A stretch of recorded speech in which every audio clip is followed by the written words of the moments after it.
Nigeria's political space is gradually heating up as 2023 draws nearer. Political gladiators are coming out to espouse reasons geopolitical zones should be given the preference to choose who takes over from President Muhammadu Buhari in 2023. There are groups arguing that whoever is most qualified should be allowed to contest, irrespective of where he or she comes from. Then there are the proponents of rotation, who believe every ethnic nationality should have a chance to produce a president, and that the gentleman's agreement of rotation between the northern and southern regions must be allowed to continue. And since the north has had its 8 years, it should naturally swing back to the south, with all candidates that want to contest being from that region. And then there is, of course, the Igbo agitation, which insists that leadership should rotate around the original tripod arrangement of north, east, and west, and which insists that the East is most qualified to produce a president. The age factor has even been brought into the mix, with the argument being that those beyond a certain age should not be allowed to contest. The gradual evolution of Nigeria's electoral system has made it increasingly difficult to rig elections in favor of a candidate, and even if results must be manipulated, the candidates must be popular. The 2019 general election was closely contested and showed that for a presidential candidate to emerge victorious, he must be widely acceptable in at least 3 other geopolitical zones apart from his own.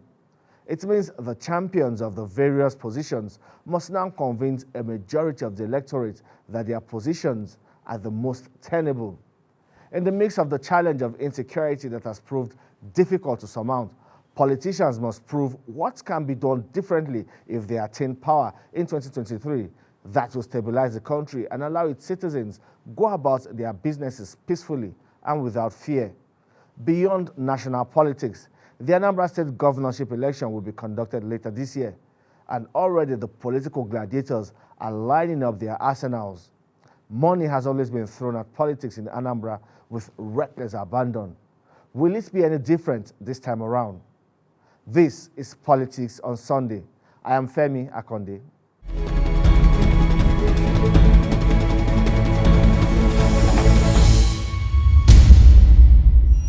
The Anambra elections, scheduled to hold on the 6th of November, is a case in point. And just this Wednesday, a likely contender in that governorship election, Professor Chukwuma Soludo, was attacked during a political meeting. The professor of econometrics was meeting with youth at Usuofia community in his hometown in Agwata local government area of the state when the gunmen invaded the area and opened fire. 3 police officers attached to Soludo were killed during the attack. It is not yet known whether the attack was politically motivated, but it sends the wrong signals. Will the Anambra governorship election turn out turbulent? I spoke with Honorable Nonso Smart Okafor to get his thoughts on the matter and what Anambra people need at this time.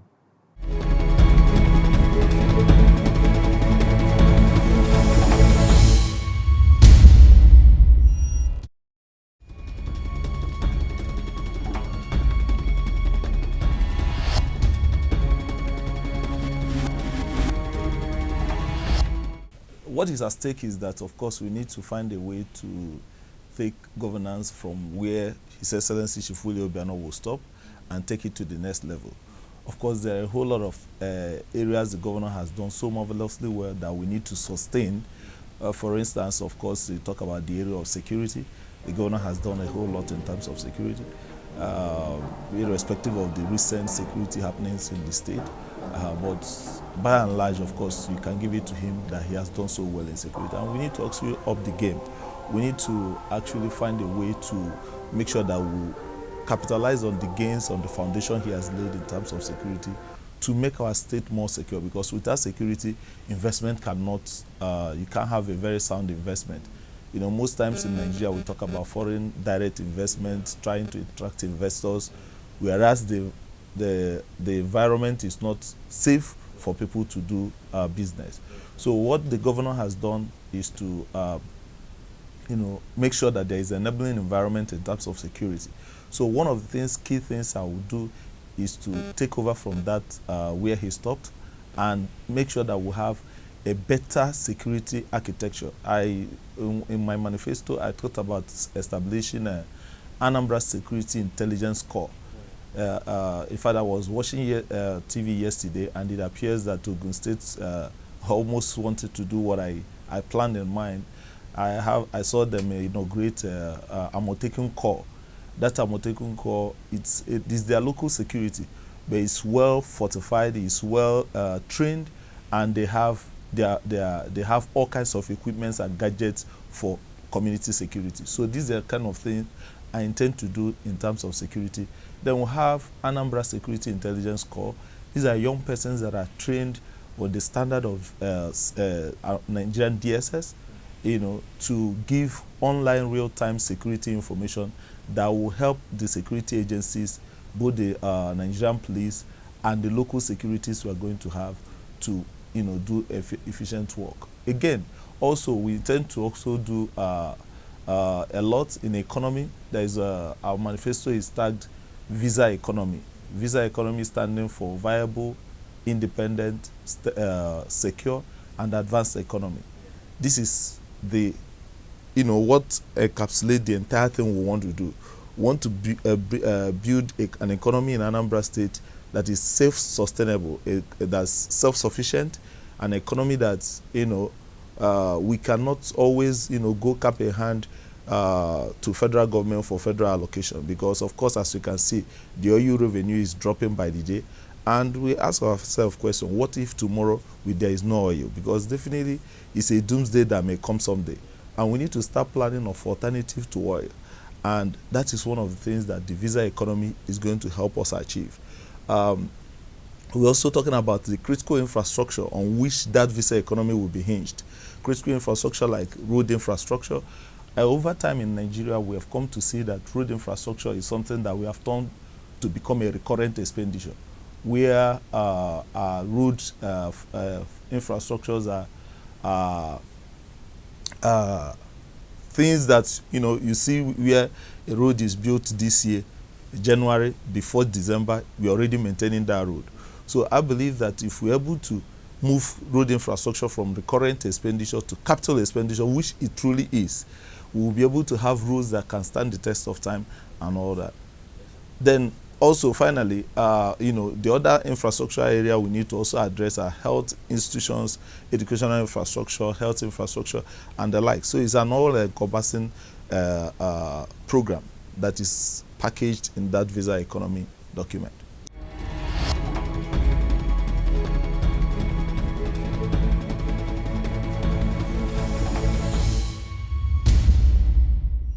Well, the issue of voter apathy, of course, is not peculiar to Anambra, but like you mentioned, Anambra, I need to address that. Of course, one of the greatest problems we have had in the past is the people, the masses are already losing confidence in government. They feel that government is not doing enough for them. They don't see the need to sacrifice their business to come and queue on the line to elect someone that will go to fail them. So, and again, you need to also understand that Anambra is entrepreneurship entrepreneurs in nation, and because of that, he feels that why waste my time? Let me go and do my business. However, a number of persons are coming to that consciousness that politics controls the destiny of any nation or state, and we cannot, if you don't come out to exercise your franchise and say who you want to lead you, that person, any person that comes out of that process, you must be bound by that person's rules and policies. So I think that Anambra is actually coming up in terms of voting during the election and also political participation. We must also give kudos to INEC. I think people's votes now count, unlike when you know that you voted Mr. A, and when they call they call results, they call Mr. B. So people will be like, what for? That vote don't count. In fact, you need some clear messages now to be able to make many people to believe that votes count. Some people still tell you our vote don't count, but I believe that votes count. So these are things that are actually part of the causes of that voter apathy. And I believe that it's improving day by day. It's improving. People are beginning to see the need for political participation, because if you don't participate in the process, you don't have that right, moral grounds to criticize the process.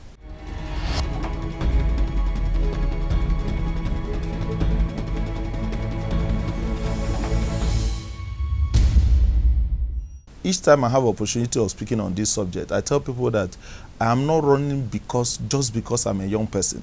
I'm not running because I believe that I'm a youth. I'm running because I believe that I'm well prepared to deliver on the assignment of governance. Governance is not a child's play.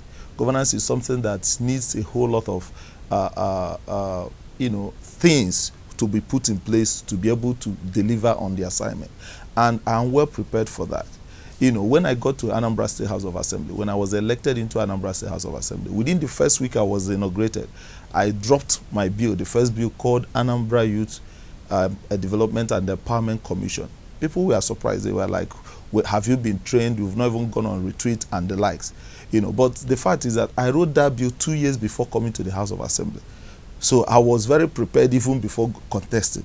So I had those bills written even before coming to the House. The same thing, this governorship. Even far before I talk about running for this governor, I can tell you what happens, the problems we have in our area of agriculture. I can tell you places that need improvement in our health institutions. I can tell, and being somebody that grew from Anambra State, somebody that did not just come, I didn't fall from the moon. I went through the local education system. I didn't have opportunity of going to many class institutions, private schools. I went through public institutions from primary to high institution. And I see what is lacking. And I've also had the opportunity through scholarship to study, have a few study abroad. And I can compare that this is where I'm coming from, the foundation I have, and something over there. So these are things that actually drive me. These are things that actually inspire me to say that I want to come to that governance of Anambra State, to give opportunity for a lot of other young people, a lot of the older people, even business people, to give them opportunity, create an enabling environment for them to be able to prosper in what they are doing. I'm one person that believes that if God be by you, nobody can be against you. So I believe so much that my primary godfather is God the Father. However, there are so other godfathers I believe in, and those other godfathers are stakeholders in Anambra State, which includes the church leaders, the billionaires we have, the women leaders, the youth groups, the market leaders, all kinds of interest groups in Anambra State. They are the people I believe that should be the primary godfather, the other godfathers that decide who gets what in the state, because they are the people that owns the state.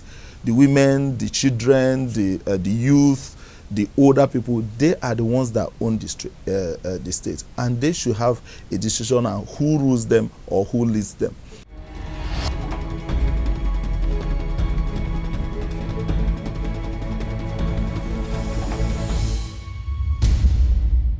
First of all, the issue of Professor Charles Soludo incident, the attack on him, is quite condemnable. It's something that is alien to our political culture, even though we have not been able to zero it down to politics. Because, of course, if you watch the mode of operation of those people that carried out the action, it is not far different from the kind of, assaults we've been having on security agencies in the past few weeks, where people unleash attack on security, shoot them, and take their guns. That was exactly what happened at Soludo issue. So we don't know whether it's a continuation of that assault on security agencies or whether this is also politically motivated. But be that as it may, it is a very sad trend in Anambra. Anambra has been known to be the safest state in Nigeria, and it will not be nice if such security breaches continue to linger.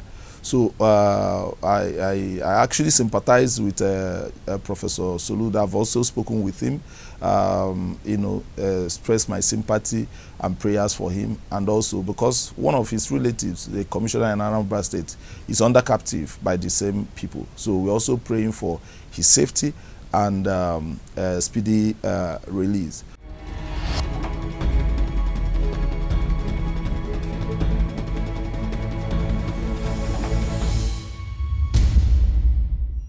When people fear that state police is going to be abused, my immediate response is always that the abuse of a thing does not negate the use.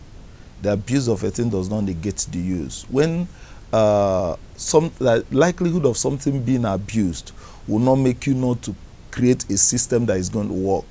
What we are going to do is to also create a system that will checkmate that abuse. If if we have seen that there is likelihood that this will be abused, it's a good thing.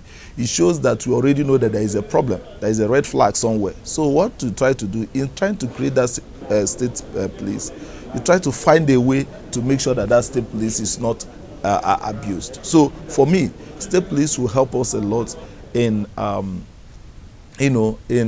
tackling these security challenges in the states.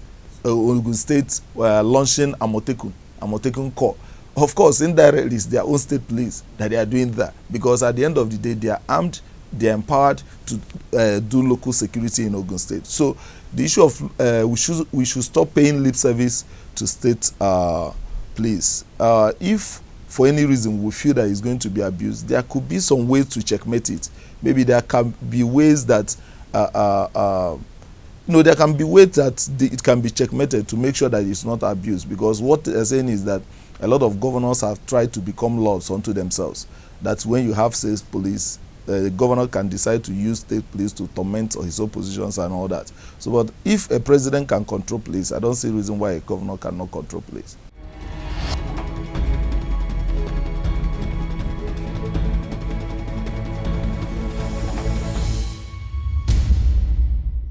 Like I've always said, a whole lot of youth restiveness, the answers, their aftermath and the byproducts of failure of government. I believe that if government has created a system that help our young persons to maximize their potentials, there will be lesser agitations and restiveness on the part of youth. The young people deserve, they have rights and deserve to be served better. You cannot stay in a nation where, of course, you see your contemporaries and abroad where their governments, have, proper policies that are created to make sure that their youth survive. Here, people don't do that.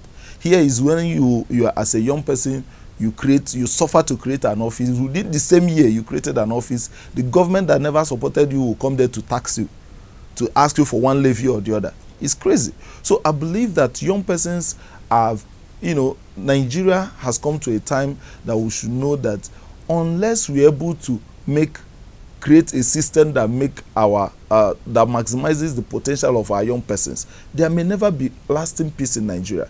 But if we're able to make our young persons that no matter the field you are, meet them where they are. Nigeria is only where that when they want to do youth empowerment, they will say every young person should go to agriculture. Who told you I want to be an agriculture? I practice in agriculture. If somebody is ICT based, create an environment that will make him prosper in the area of ICT. If someone is a tech person, create a hub that will help the person maximize his potential in tech. If somebody is entertainment, the musicians, you see a lot of, like most times when I watch television and I see a young person, I see a video of a young person and maybe the video is not well done. The first thing that comes to my mind is that government can actually create an entertainment village where those sophisticated cameras that these young ones cannot afford can be, that you can do your music, you go there and shoot your music, rent those cameras at a very affordable prices. Government should be able to see that it's their responsibility to help our young persons prosper. If you do not do that, if our young people do not see that their government care for them, they may never give you peace. But if the young people begin to feel that their government care for them, of course they will be more engaged and they will be more carried along in the development of the nation. And once they are carried along, they won't want to be part of destruction of what they built. The creative economy in Nigeria, it seems that nobody pays attention to it. The creative economy in Nigeria, of course, as of today in the global space, people talk about cryptocurrency. But of course, we had a policy that happened a few days ago, or a few weeks or months ago, that tried to cramp down cryptocurrency and the likes. These are areas that young people have interest. So if there's anything you want to do in those areas, you need to do, first of all, stakeholder engagement. You need to do town hall. You need to let these people know that this is why you want to clamp down on maybe cryptocurrency and some other payments system. Because these are innovative solutions that are coming up and young persons are leveraging on. Do you understand? Again, in the creative industry, these are areas that young persons have taken charge in Nigeria. And you can see how massively they are doing. The fintech industry, the tech areas, these are places that young persons are into. And you can see how viable those areas are. But what has government invested in those industries to make sure that young persons that play in that industry prosper? So there are these people, the government, the young people will feel that government don't care about us. So that's why anything that happens, young people begin to do, we don't care.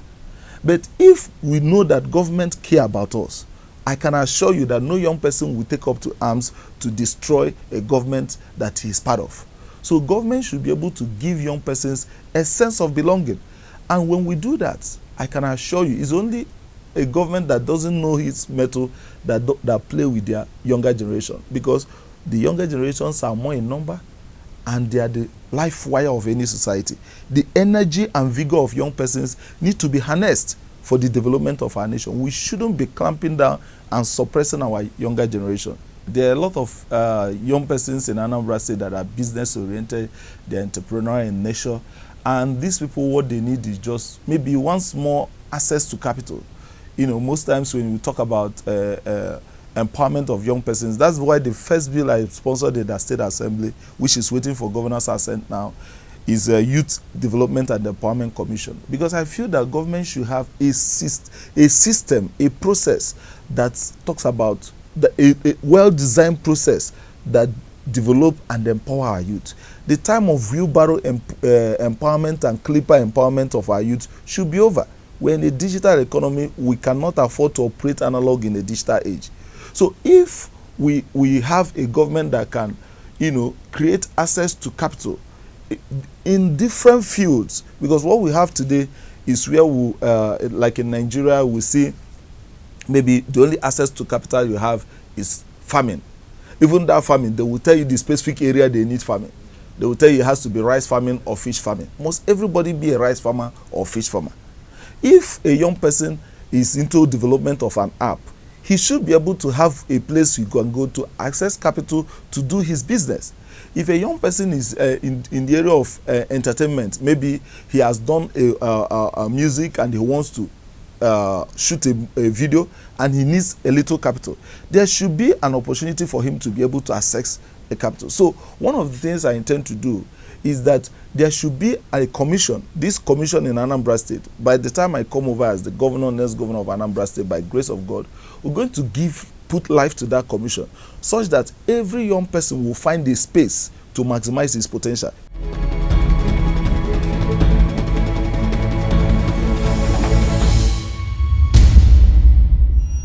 And while alignments are ongoing towards the elections in 2023, it is also crucial that the federal government finds a lasting solution to the myriad of security challenges facing the country. Can they be solely based on the selfish political ambitions of a few who do not want this administration to succeed? How does this administration handle this situation, especially with elections slowly creeping in? And can this be achieved before the 2023 general elections? These are thoughts that must occupy the thought of not only government, but indeed all Nigerians. We must remember that this country is all ours to develop, and we must salvage all its defects together as one united, indivisible people. That's our show for this week.